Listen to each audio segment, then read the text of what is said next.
تیسری بار امید سے ہوئی تو انہوں نے اعلان کر دیا کہ اگر بیٹی ہوئی تو واپس میکے جانا ہوگا، ہمیں ہر حال میں بیٹا چاہیے۔ شوہر کے والدین کا رویہ وہی رہا، وہ ایاز کو کہتے تھے کہ الٹرا ساؤنڈ کراؤ، پتہ چلے کہ اس بار بیٹی یا بیٹا آنے والا ہے، تاکہ ہم اسی حساب سے تمہاری دوسری شادی کی تیاری کریں۔ میں ایسا نہ کرنا چاہتی تھی، مگر خاوند نے زبردستی مجھے اس پر امر پر مجبور کیا۔ میں نے الٹرا ساؤنڈ کرایا تو لیڈی ڈاکٹر نے بتایا کہ اس بار بھی بیٹی پیدا ہوگی۔ میں چکرا کر کرسی پر بیٹھ گئی۔ عافیہ میری دوست ہی نہیں، کزن بھی تھی۔ وہ اب اس دنیا میں نہیں ہے، لیکن میں اس کی کہانی اس کی زبانی لکھ رہی ہوں۔ میرا گھر شہر سے 9 کلومیٹر دور تھا۔ میٹرک کے بعد شہر میں داخلہ لینا تھا۔ میں اپنی خاندان کی پہلی لڑکی تھی جو میٹرک کے بعد تعلیم کے لیے شہر جا رہی تھی۔ والد صاحب خاندان میں واحد پڑھے لکھے شخص تھے جنہوں نے ایم اے کے بعد تعلیم ہی کا شعبہ اختیار کیا اور گورنمنٹ کالج میں پروفیسر تعینات ہوئے۔ والد صاحب کی بڑی خواہش تھی کہ ان کی اولاد اعلیٰ تعلیم یافتہ ہو، چنانچہ تایا چاچا اور خاندان والوں کی شدید مخالفت کے باوجود میرا داخلہ نزدیکی شہر کے ڈگری کالج میں ہوا۔ یوں میں نے اپنا تعلیمی سفر شہر سے شروع کیا۔ والد صاحب روزانہ موٹر سائیکل پر کالج پہنچانے چاہتے تھے۔ گاؤں کے رہنے والی تھی، لہٰذا بہت گھبرائی ہوئی تھی کہ شہر کی لڑکیاں کہیں مجھے تنگ کرے یا مذاق نہ بنائے، لیکن آہستہ آہستہ سب ٹھیک ہو گیا۔ کالج کی زندگی بہت خوبصورت تھی۔ میرا دل جلد یہاں لگ گیا اور پڑھائی کا شوق دن بدن بڑھنے لگا۔ ابو میری تعلیمی کارکردگی سے مطمئن تھے، باخوشی مجھ کو چھوڑنے اور لینے آتے۔ گاؤں سے شہر روز آنا جانا مشکل امر تھا۔ ابو کو اپنی ڈیوٹی پر بھی جانا ہوتا تھا۔ تبھی انہوں نے سوچا کہ کیوں نہ عافیہ کی رہائش کا بندوبست شہر میں کر دیا جائے، جہاں میری ایک پھپھی کا گھر تھا۔ ان سے بات ہو گئی اور میں شہر میں اپنی پھپھی کے پاس رہنے لگی۔ ایف اے کے بعد والد صاحب نے سوچا کہ مجھے پی ٹی سی کر لینی چاہیے، جس کے لیے شہر سے 30 کلومیٹر دور ایک دوسرے شہر میں داخلہ لینا تھا۔ یہ کورس ٹیچر کی ملازمت حاصل کرنے کے لیے ضروری ہوتا ہے۔ گاؤں سے نزدیکی شہر کے بعد اب نسبتاً بڑے شہر میں داخلہ لینا زیادہ دشوار بات تھی۔ یہ میری زندگی کا ایک بہت بڑا امتحان تھا، مگر میں نے اس چیلنج کو بھی قبول کر لیا۔ اب صبح کالج جاتی اور شام کو پی ٹی سی کے لیے روزانہ 30 کلومیٹر مزید سفر اختیار کرتی۔ محنت کا یہ عالم تھا کہ رات بھر پڑھتی تھی، چونکہ خواہش ہوتی کہ نمبر بہت اچھے آئے۔ دن رات محنت کر کے تک جاتی، تبھی کبھی کبھی یہ بھی سوچتی تھی کہ تعلیم کا یہ سلسلہ چھوڑ کر واپس گھر چلی جاؤں۔ گاؤں میں جہاں آرام اور سکون تھا، وہاں دن رات کا سفر میرے لیے عذاب سے کم نہ تھا، کیونکہ ہمارے علاقے میں سال کے 9 ماہ شدید گرمی پڑتی اور سفری سہولتیں بھی ان دنوں کم تھیں۔ تاہم پھر یہ خیال آ جاتا تھا کہ میں نے تعلیم کو خیرآباد کہہ دیا تو والدین کے خواب ٹوٹ جائیں گے۔ والدین کی محبت کی بدولت میری محنت جاری رہی۔ میں نے دونوں امتحان پاس کر لیے، بی اے کر لیا اور پی ٹی سی بھی کر لی۔ جس روز ابو رزلٹ کاٹ لے آئے، خوشی میں اللہ تعالیٰ کے حضور سجدے میں گر گئی کہ یہ اسی کے کرم سے ممکن ہو سکا، ورنہ ایک دیہات کی لڑکی کا گریجویشن کر لینا جو یہ شیر لانے کے برابر تھا۔ اسی دوران اخبار میں ٹیچر کی اسامیوں کا اشتہار آیا۔ والد صاحب نے میری درخواست بھجوا دی اور چند دنوں بعد میں نے اپنے گھر کے قریب پرائمری اسکول میں ٹیچر لگ گئی۔ خاندان والے میری ملازمت سے چبا تھے، مگر والدین پھولے نہ سماتے تھے، کیونکہ والد صاحب نے مجھ کو تعلیم اس لیے دلوائی تھی کہ میں اپنی دیہات کی ان پڑھ لڑکیوں کو تعلیم دے سکوں، جبکہ دیہاتوں اسکولوں کی یہ حالت تھی کہ گورنمنٹ کی طرف سے اسکول تو قائم کر دیا جاتا تھا، مگر دور دراز دیہاتی علاقوں میں پڑھانے شہر سے استانیہ نہیں آتی تھی۔ تبھی یہ اسکول بند پڑے رہتے تھے یا پھر گھوسٹ اسکول بن جاتے تھے۔ میری تعیناتی سے اسکول پر پڑا ہوا تالا کھل گیا۔ کچھ لڑکیاں بھی داخل ہو گئی، چونکہ استانی میں خود تھی، لہٰذا خاندان والوں نے مجھ پر بھروسہ کرتے ہوئے اپنی بچیوں کو بھی اسکول بھیجنا شروع کر دیا۔ اس طرح جو مخالف تھے وہی مستفید ہونے لگے۔ یہ ایک بڑی تبدیلی میری وجہ سے خاندان میں اور دیہات میں آ گئی۔ بچیوں کے لیے تعلیم کا حصول ممکن ہوا، اسکول کا دروازہ کھل گیا اور دیہاتی زندگی میں تبدیلی کی پہلی اینٹ رکھ دی گئی۔ اس کامیابی کا سہرا والد صاحب کے سر کیا اور میں روشن امیدوں میں بارش کا پہلا قطرہ ثابت ہوئی۔ اب میں طالب علم نہ تھی، خود استانی تھی۔ جب پہلی تنخواہ ہاتھ میں آئی، خود کو خوش نصیب تصور کیا۔ منت مانی تھی، تنخواہ ملے گی تو ہر ماہ اس کا کچھ حصہ غریبوں کے لیے مختص کروں گی۔ لہذا ایسا ہی کیا۔ اس رقم سے میں نہایت غریب دیہاتی لڑکیوں کے لیے تعلیمی اخراجات ادا کر دیا کرتی تھی۔ مثلا کسی کو پینسل، کاپی، تختی یا سلیٹ کی ضرورت ہوتی تو میں لے دیتی۔ شہر والے اس بات کا ادراک نہیں کر سکتے تھے کہ دیہات میں رہنے والے محنت کشوں کے بچے ان چیزوں سے محروم ہونے کے باعث تعلیم حاصل نہیں کر سکتے، کیونکہ والدین یہ معمولی اشیاء خریدنے کی بھی استطاعت نہیں رکھتے۔ تعلیم یافتہ ہونے کے بعد میں نے استانی بننے کے فوائد دیکھے۔ یہاں مجھے ہر شخص عزت کی نگاہ سے دیکھتا تھا اور تمام چھوٹے بچے و بچیاں مس کہا کر پکارتی تھی۔ تب مجھ کو بہت زیادہ خوشی ہوتی تھی۔ رفتہ رفتہ سارے دیہات میں میری اچھی شہرت پھیل گئی۔ دیہاتی عورتیں مجھ سے اپنے بچوں کے بارے میں پوچھنے آنے لگی۔ میں نے یہ تہیہ کر لیا تھا کہ اس علاقے میں تعلیم عام کرنی ہے۔ وہ لوگ جنہوں نے ابھی تک اپنی بچیوں کو اسکول میں داخل نہ کرایا تھا، میں ان کے گھروں کو جاتی اور قائل کرنے کی کوشش کرتی کہ وہ اپنی بچیوں کو اسکول میں داخل کرائے۔ بہت سے گھرانوں نے میری بات سنی اور لڑکیاں اسکول میں داخل کرا دی۔ یہ میری ایک بہت بڑی کامیابی تھی اور اس عمل کو میں عبادت سمجھ کر کرتی تھی۔ یوں روز بروز میرے اسکول میں طالبات کی تعداد میں خاطر خواہ اضافہ ہونے لگا۔ محکمہ تعلیم والوں تک میری اچھی کارکردگی کی اطلاعات پہنچ رہی تھی۔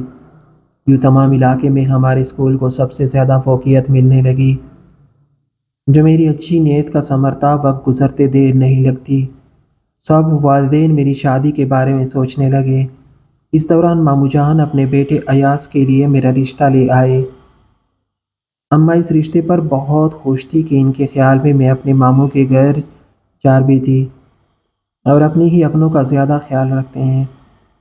اماں کا خیال تھا ماموں میرا بہت خیال رکھیں گے، بس انہوں نے فوراً ہاں کر دی۔ وہ نہیں جانتی تھی کہ میرے لیے آگے کتنے مسائل پیدا ہوں گے۔ میں آئندہ کے مسائل سے باخبر اس رشتے پر خوش تھی۔ 3 بھائی اور ایک بہن تھی جو مجھ سے چھوٹی تھی۔ ماموں جان کی بیٹیاں تھیں اور 2 بیٹے تھے۔ ہم کو خبر نہ تھی کہ وہ میرا رشتہ اس خیال سے لے رہے تھے کہ تاکہ بعد میں اپنی بیٹیوں کی شادیاں میرے بھائی سے کرا سکے۔ بوری اور زیورات دیکھ کر اماں پھولے نہ سمائی تھی۔ ماموں جان والوں نے مجھ کو بہت سا زیور چڑھایا، پھر رخصتی ہو گئی۔ لیکن شادی کے 3 دن بعد سسرال والوں نے میرا سارا زیور واپس لے لیا۔ ایاز نے کہا کہ یہ زیور میری بہنوں کا ہے، انہوں نے وقتی طور پر تم کو پہنایا تھا، لہٰذا یہ ان کو واپس کرنا ہے، میں بعد میں تم کو زیور بنوا کر دے دوں گا۔ یہ بات سن کر حیران رہ گئی، دکھ بھی ہوا کہ سگے ماموں کیا ایسا کر سکتے تھے۔ ایک ہفتہ گزرا تو میرے دلہا نے کہا کہ اپنے والدین کو جا کر کہو وہ تمہارے بھائیوں کے لیے میری بہنوں کے رشتے لے، تبھی تم کو زیور ملے گا۔ امی ابو سے یہ بات کہی تو وہ گمسم ہو گئے اور کہا کہ ایسا ممکن نہیں ہے۔ گھر آئی تو شوہر نے جواب مانگا، ماموں بھی موجود تھے۔ میں نے والدین کا جواب بتا دیا۔ ماموں غصے میں آپے سے باہر ہو گئے اور میرے والدین کو گالیاں دینے لگے۔ ماں باپ کو کوئی گالیاں دے تو دل پر کیا گزرتی ہے، میرے دل پر بھی قیامت گزر گئی، مگر ماموں بڑے تھے، ان کو کوئی جواب نہیں دے سکتی تھی۔ چپ کے آنسو بہا کر خاموش ہو رہی۔ مگر اس کے بعد میری زندگی میں تکالیف بڑھ گئی اور ایک معصوم لڑکی جو اپنا گھر چھوڑ کر سسرال آئی تھی، اس پر طرح طرح کے مظالم ڈالنے لگے۔ کبھی سوچا بھی نہ تھا کہ میری زندگی اس قدر مشکل ہو جائے گی۔ پھر میکے سے دور رکھنے کو میرا تبادلہ سسرال والوں نے اگلے گاؤں کے قریبی اسکول میں کرا دیا۔ شادی کے 3 ماہ بعد میں امید سے ہو گئی۔ ساس کو اس خبر سے ذرا بھی خوشی نہ تھی، کیونکہ ساس سسر چاہتے تھے کہ جلد از جلد ان کی بیٹیوں کی شادیاں میرے بھائیوں کے ساتھ ہو جائے۔ بے شک ہمارے یہاں رواج تھا، رشتے اپنوں میں کرتے تھے اور دور دور تک میری نندوں کے لیے اپنوں میں رشتے نہ تھے۔ یہ ایک بہت بڑا مسئلہ تھا ماموں ممانی کا، جس کا درد وہی سمجھتے تھے۔ میرے والدین بھی یقیناً اس مسئلے کو سنجیدگی سے لیتے۔ اگر ماموں ممانی اور میرے خاوند کا رویہ میرے ساتھ اچھا ہوتا، لیکن ابو اب یہی کہتے تھے کہ بیٹی جب سسرال والوں کا تم سے رویہ اتنا برا ہے تو ہم لوگ ان سے مزید رشتہ داری کیوں بڑھائے؟ پھر ان لوگوں کو پہلے سے یہ بات طے کرنی چاہیے تھی کہ عافیہ سے رشتہ ہم وٹے سٹے کے غوض سے کر رہے ہیں۔ رشتہ مانگتے وقت تو انہوں نے ایسی کوئی بات نہ کہی تھی۔ اب تم کو تنگ کر رہے ہیں، اس طرح تو رشتے نہیں کیے جاتے۔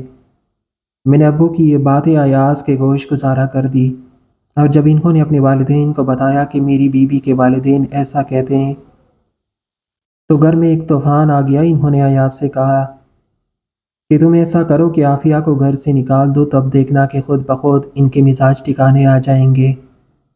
ایاز نے اپنے والدین کے حکم پر فوراً عمل کیا، اور جو ہی میں اسکول سے پڑھا کر گھر آئی انہوں نے مجھ کو موٹر سائیکل پر بٹھایا اور میرے والدین کے گھر پہنچا دیا۔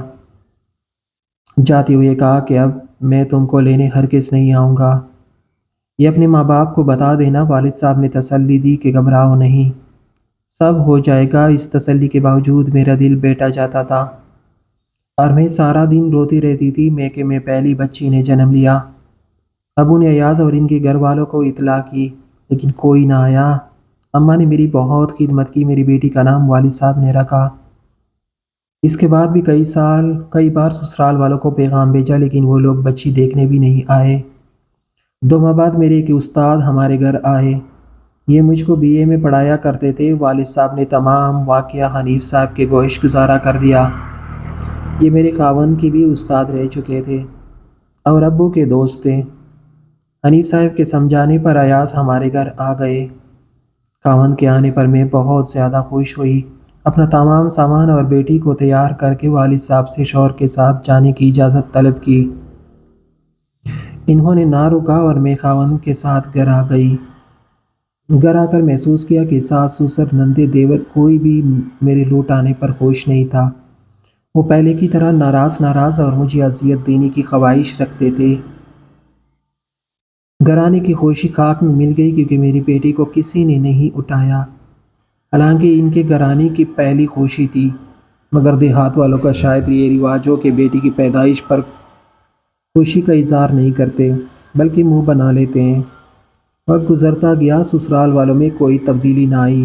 آئے دن میرے جہیز کی چیزیں چوری ہو جاتی، حتیٰ کہ میرے زیور جو ابو نے دیے تھے وہ بھی ان لوگوں نے چوری کر لیے۔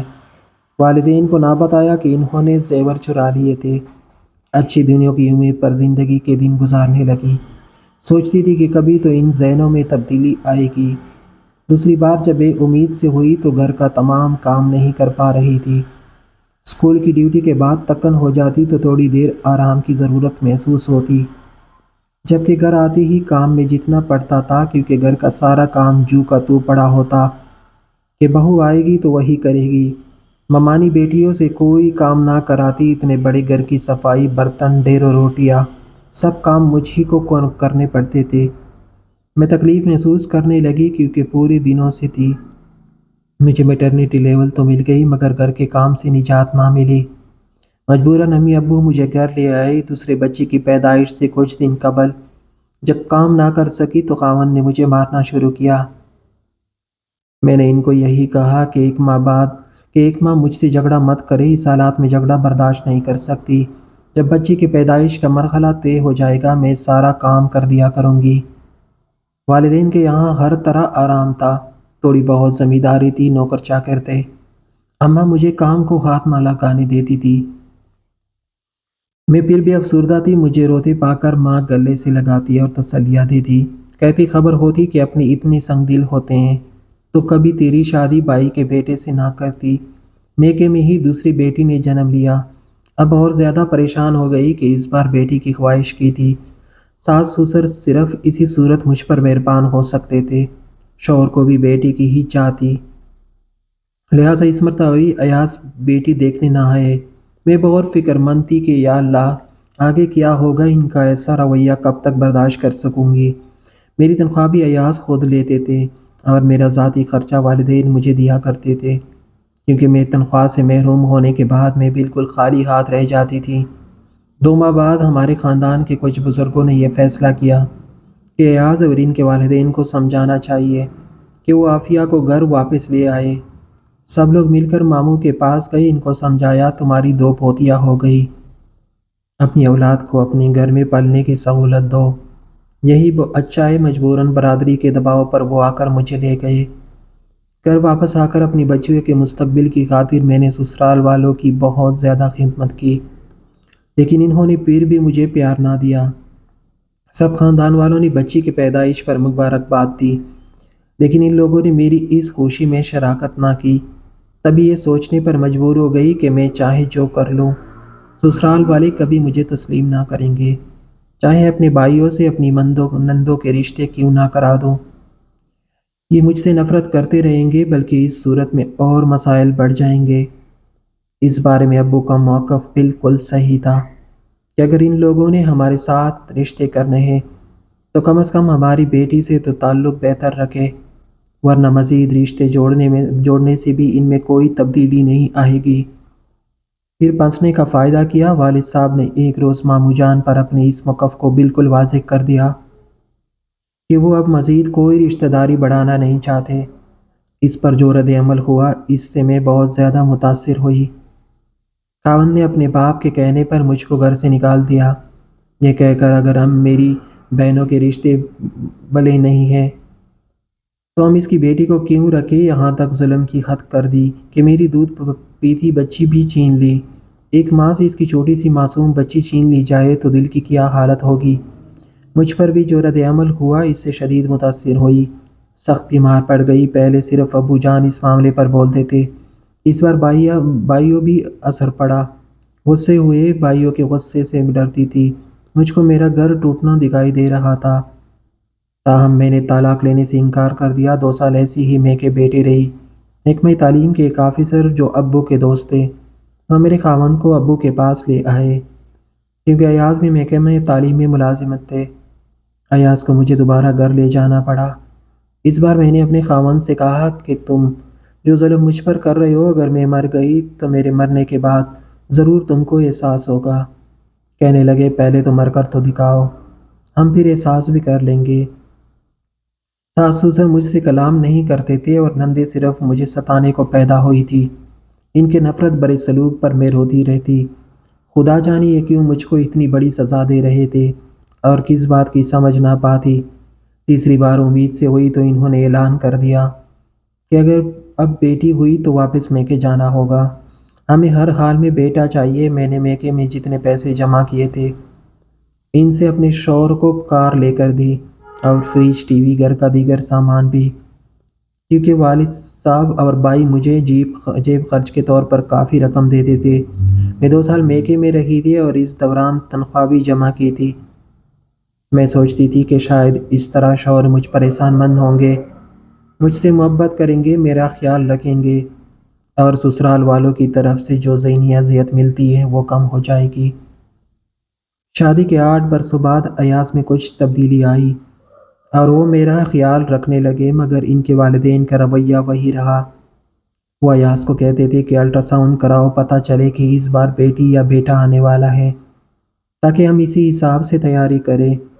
ایسا نہ کرنا چاہتی تھی، مگر خاوند نے زبردستی مجھے اس امر پر مجبور کیا۔ میں نے الٹرا ساؤنڈ کرایا تو لیڈی ڈاکٹر نے بتایا کہ اس بار بھی بیٹی پیدا ہوگی۔ یہ خبر دھماکے سے کم نہ تھی، کیونکہ اس طرح تو میری دنیا اجڑ سکتی تھی۔ میں نے منع کیا کہ اپنے والدین کو مت بتاؤ، مگر ایاز نے والدین کو بتا دیا کہ تیسری بیٹی آنے والی ہے۔ وہ لوگ اتنے ناخوش ہوئے کہ ان کے چہرے دیکھ کر مجھے یقین ہو گیا کہ اس مرتبہ میں نے زندگی ہار دینی ہے۔ ہر وقت افسردہ رہنے لگی۔ امی ابو نے شہر کے اچھے اسپتال میں نام لکھوا دیا تھا اور تمام خرچہ بھی میرے خاوند کو دے دیا کہ وقت پیدائش دیہات کی جاہل دائی کی خدمت حاصل کرنے کی بجائے ہماری بیٹی کو شہر کے اسپتال لے جانا، اور رقم کی مزید ضرورت ہو تو ہم دے دیں گے، مگر اس وقت کوتاہی مت کرنا۔ ایاز نے اس وقت تو وعدہ کر لیا، مگر جب وقت ولادت قریب آیا، ساس سسر نے اجازت نہ دی اور کہا کہ بچی کی ولادت گھر پر ہی کرائیں گے۔ اس وقت عافیہ بے حد فکر مند تھی۔ اس نے یہ سارا حال مجھے بتایا تھا اور کہا تھا، سلیمہ اب بتاؤ میں کیا کروں، یہ لوگ تم کسی صورت مجھ کو اسپتال لے جانے کو تیار نہیں ہے، جبکہ میں اندر سے خود بہت کمزور محسوس کر رہی ہوں۔ ان دنوں میں بھی اس کے ساتھ اسکول میں بطور ٹیچر فرائض انجام دے رہی تھی۔ عافیہ میٹرنیٹی لیول پر گئی تھی۔ میں پہلی بار اس کے گھر ملنے گئی تو اس کو تسلی دی